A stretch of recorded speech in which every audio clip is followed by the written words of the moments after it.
it's time we DM'd ourself. And that means we're not going to be running around in fear, hopefully, like we were last time. In fact, it means quite the opposite. Instead of a typical deadly dungeon crawl, we're going to be crawling dungeons epically, and I thought that meant a brand new model for Lorkay. He turned out kind of glossy, despite using a kind of a matte coat on him, but this is sort of more epic adventure Lorkay, and I thought it fit what we were calling for. So let's go over what we're going to be doing. So since we're going to be using DM yourself, that calls for something else. That something else being a sidekick. So I rolled randomly to come up with a sidekick. And it required me to do some digging around on the downloads page on basicfantasy.org. But eventually we ended up with her. This is Brayley. She is a gnome fighter, and we randomized her stats. And she is our sidekick. And what a sidekick is there to help you, there to provide some extra story beats, and to kind of all around make the main character look good, more or less.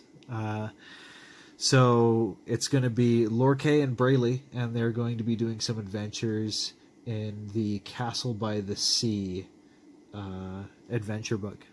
So let's take a look at that. Let's go through it in order. We're going to be DMing ourselves in Basic Fantasy. So Basic Fantasy is a lot of sort of newer ideas like Ascending Armor class and squares measured in 5s of feet, which was a source of confusion in Labyrinth Lord, but not this time. And it comes with a lot of extra rules that we're going to be using.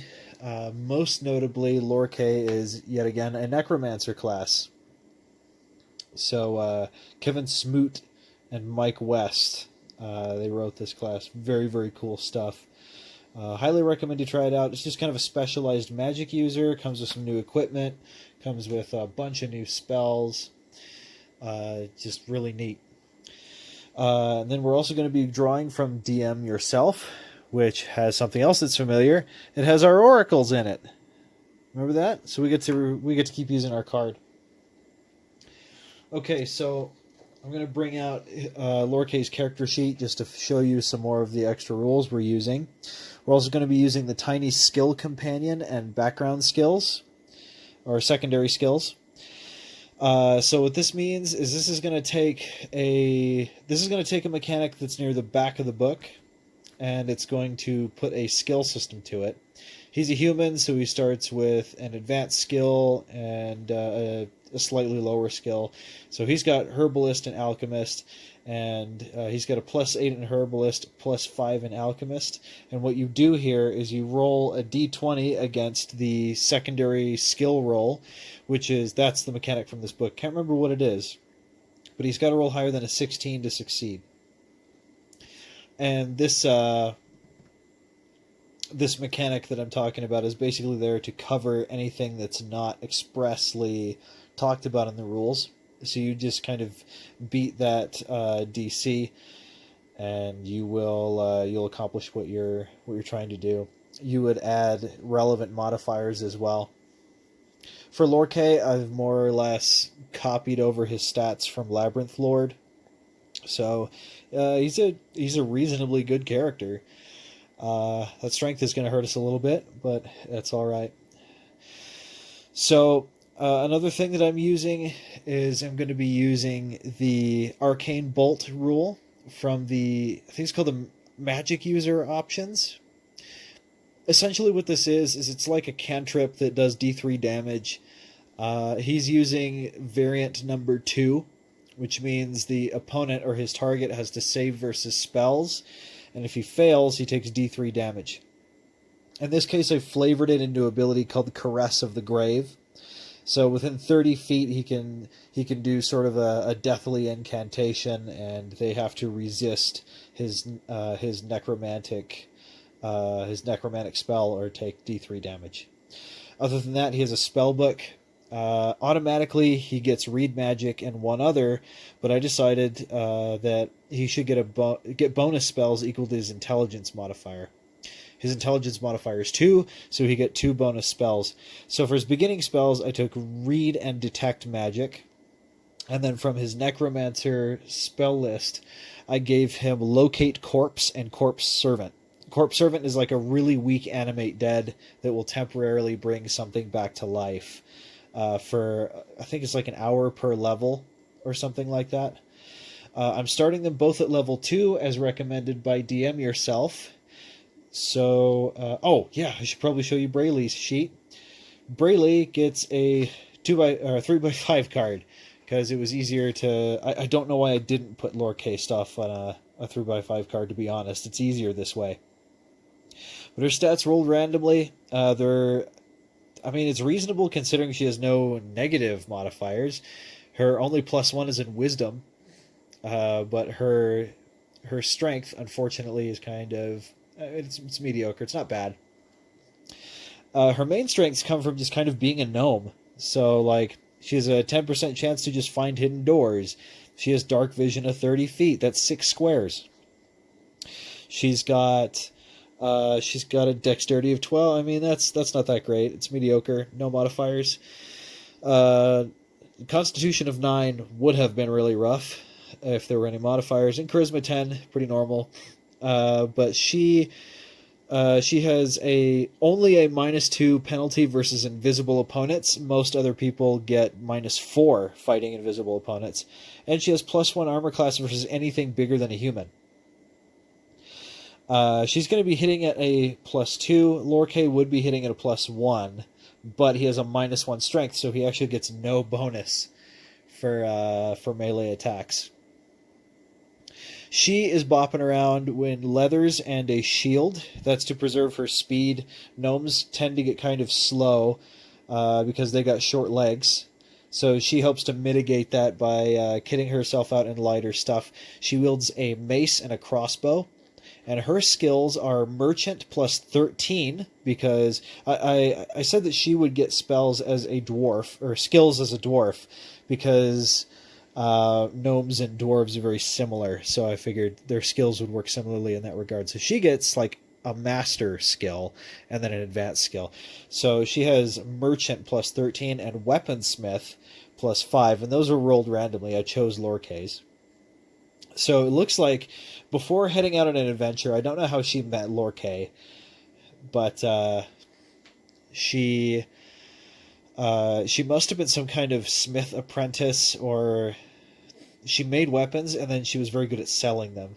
So obviously, I mean, that 10 charisma wasn't holding her back from being really good salesman. Speaking of armor, I mentioned that the Necromancer class comes with some new equipment, and one of those I gave to Lore K, seeing as he is our hero, and he will. So he's going to be using a magic item called the Death Shroud, and the Death Shroud is a set of thick black robes that functions as though it were chainmail. So he has an armor class of 15 on a spellcaster. So it's just to make ourselves a little bit more survivable. We're not a full party, and Tom Scott recommends that we actually do it this way as opposed to running a whole party for running modules, because it's a little different from DMing ourselves. So let's flip open the Castle by the Sea book and let's start DMing ourselves. Lore K and Brayley are having a few drinks at a tavern at the crossroads.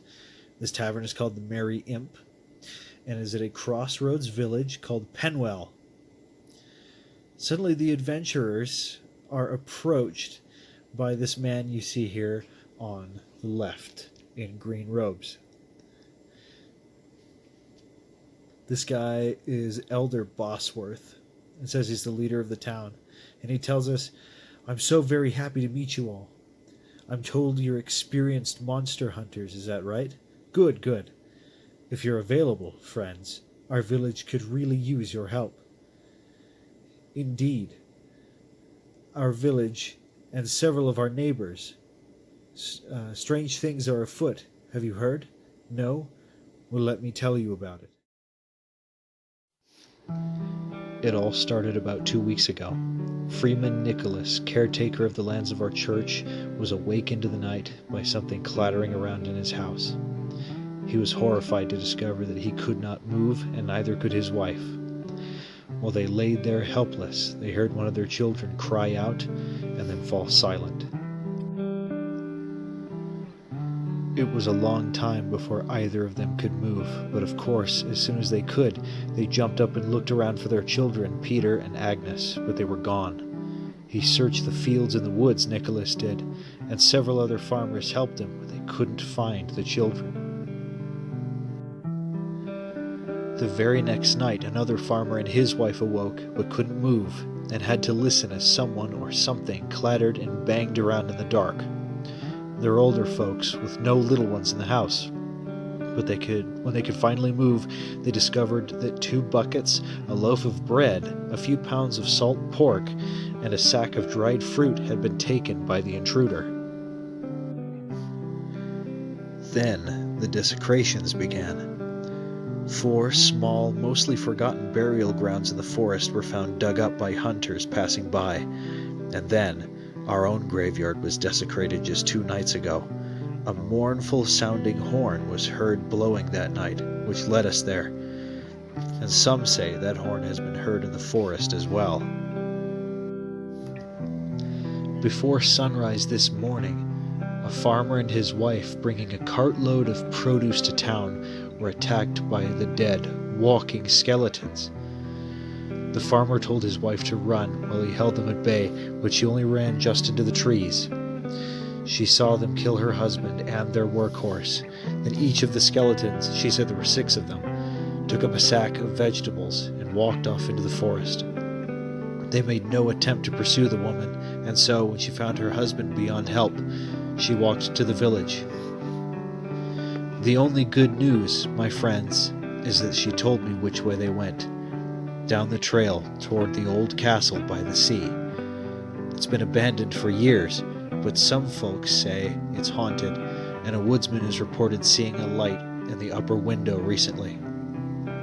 Someone is there, someone evil, a necromancer perhaps, and we are in need of heroes to root him out. We have little, but are prepared to give you 500 pieces of gold if you will do this. Further, any spoils you find are naturally yours to keep. What do you say? Will you help us? That sounds like a pretty bad time. I wonder if there's any more that Elder Bosworth can tell us. I'm going to use the oracles and see if there's anything else he knows, like why was the castle abandoned? I know it says something like that in the module here, but DM yourself says to limit how much of the module you read. I haven't read very much beyond the player introduction, because that's all I as a player would know. But I see there's a section called What's Going On Here, and I bet it has something that he might know. So let's check the oracles. A 5. Yeah, he does. So let's check out this, and we're going to very carefully read this. It says, the castle by the sea was abandoned long ago. Changes in the local trade routes left it with nothing to defend. Recently, however... Okay, we shouldn't read that. That's information that we, Lorkay, wouldn't know. So... Okay, so where to go from here? Lorkay agrees to help. As soon as he hears that this might be a necromancer and that there might be stuff in the castle that he can take, he's going to be pretty keen on that. He wants to further his own research and become more powerful. So that's gonna be what he wants to do. I wonder where we would start. I think it doesn't say that there's much on the way, so maybe if we just find a part of the map. Yeah. It doesn't say there's much on the way, so we can just say we go there.